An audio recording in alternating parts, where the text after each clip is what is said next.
An e-commerce giant of more than $2 trillion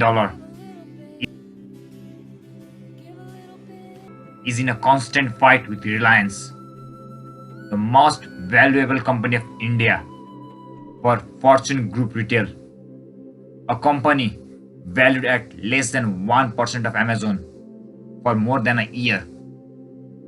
In this video, we are not going to talk about all the events that took place, but about the reason why Amazon is doing its best to win the battle, and why Flipkart will be the biggest winner if Amazon loses the battle.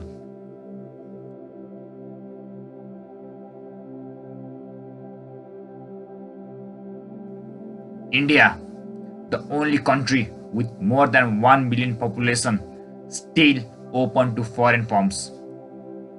To anyone who has seen Amazon rise can say that Amazon has grown to its maximum potential.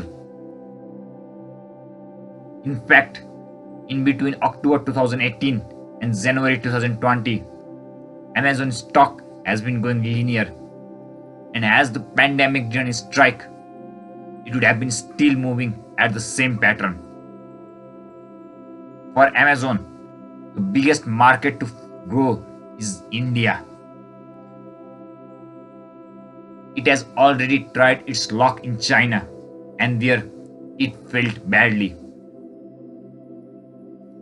And in most of the other countries, it is already the market leader. It is the reason when it signed its deal with Future Retail, it mentioned some companies that Future Retail can't sell its share to.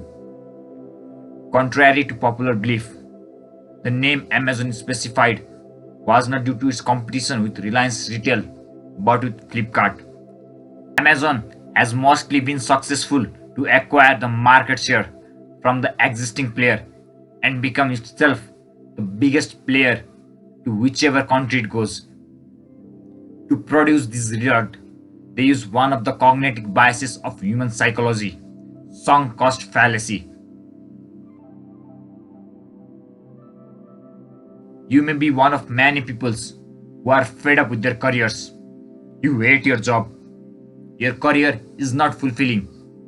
You would be happier somewhere else, but you still stick with it because you don't want your years of time and money to be wasted. Here, time and money are the sunk cost.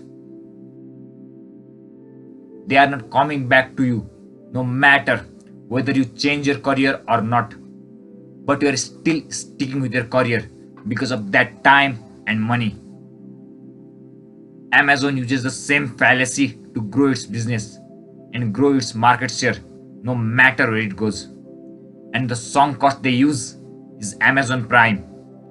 Whenever you get Amazon Prime service, you are more likely to do your online shopping from Amazon. Because you are a Prime member and you are getting a 2-day home delivery, you are most likely to order from Amazon. Data shows if you are a Prime user, you are 3 times more likely to buy from Amazon. And this is how Amazon takes market share from its competitors. It tried the same strategy in India, and the result did show up. Amazon, which once held a 12% share in the Indian e-commerce market when the market leader Flipkart held a 40% share, now holds more than 30% share, but is still second to Flipkart.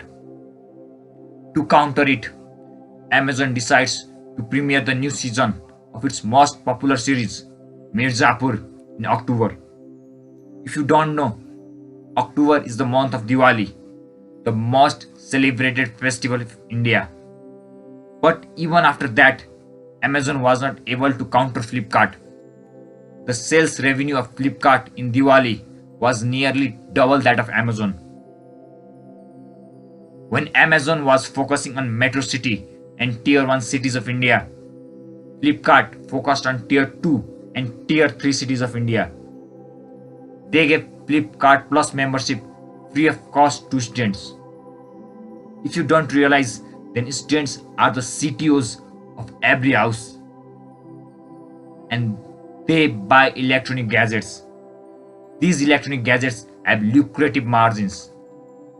While Amazon Prime members is more than 3 times more likely to buy from Amazon, Flipkart Plus members are about 5 to 7 times more likely to buy from Flipkart.